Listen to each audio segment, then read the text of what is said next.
Is your baby crying and you have no idea why? You're not alone. Every parent has faced that moment of panic, cycling through the mental checklist: hungry, tired, gassy, possessed by a tiny, adorable demon. It's like trying to assemble IKEA furniture without instructions, except the furniture is screaming at you. But here's the good news. Babies aren't just crying randomly, they're communicating.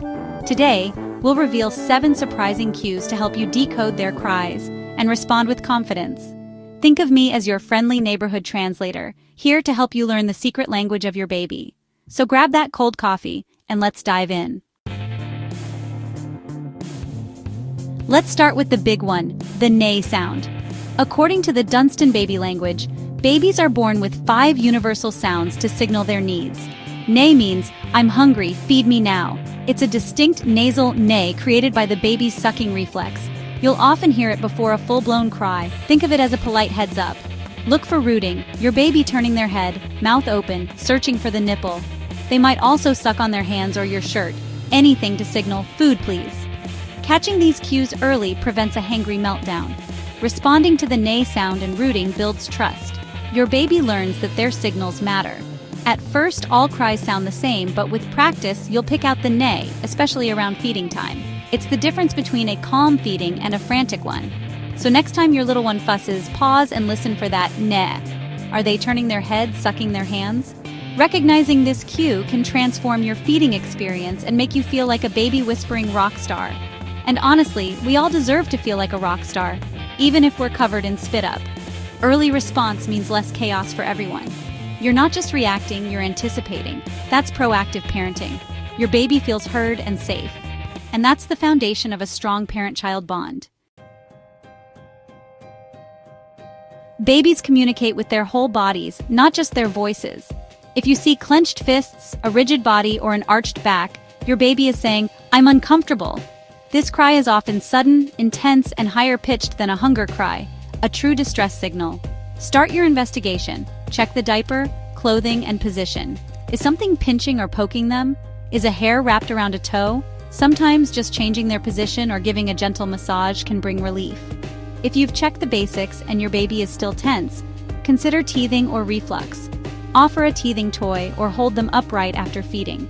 Stay calm and soothing. Your energy helps anchor them. Speak softly, gently unclench their fists, or try a warm bath. Your calm presence reassures them, even when something hurts. Remember, you're their safe space.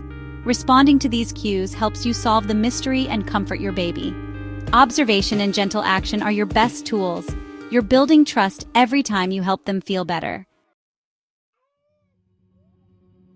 After a busy day, bright lights, loud sounds, lots of faces, your baby might have a meltdown. Frantic, jerky arm and leg movements signal overstimulation. This isn't hunger or pain, it's too much. My brain is full. Babies can't filter out noise and chaos like adults can. Their flailing is their way of releasing stress. The cry is high-pitched and piercing, often with head turning to avoid more input. Don't add more stimulation. No jingly toys or extra bouncing. Instead, create a calm, quiet environment. Dim the lights, turn off the TV, and just hold them. Swaddling can help contain their limbs and make them feel secure. White noise or gentle shushing can block out jarring sounds. Think of it as a sensory retreat for your baby's nervous system. Recognizing these signs lets you intervene before a full-blown meltdown. You become their protector, helping them reset. Overstimulation can happen anywhere. Be ready to offer peace and quiet. Your calm response helps them recover. You're their guardian of comfort in a busy world. Sometimes, your baby turns away during play or breaks eye contact. It's not rejection, it's self-regulation. They're saying, "I love you, but I need a break." Interacting is hard work for a developing brain. Turning away is their way of hitting pause to process everything. Don't force the interaction or follow their gaze. Respect their need for space. Just be quietly present.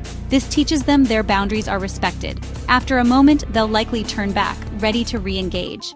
This back and forth is called serve and return, the foundation of healthy communication. Reading this cue makes playtime more enjoyable and prevents meltdowns. You become a sensitive, responsive partner, not an overwhelming playmate. You're listening to their quiet moments too. This builds trust and security. Celebrate their ability to self-regulate. It's a big milestone. You're supporting their emotional development every time you respect this cue. The eh sound is your baby's way of saying, "There's an air bubble, help me burp." It's a short, sharp grunt, often during or right after feeding. If you miss this cue, you might mistake it for hunger or fullness. Recognizing the A sound means it's time to pause and burp your baby. Try the classic over-the-shoulder hold or sit them on your lap, supporting their chin and chest. Pat or rub their back gently. Sometimes a little walk helps too. Don't give up too quickly. Some burps are stubborn. Getting that burp out prevents painful gas later. By listening for you solve a problem before it escalates.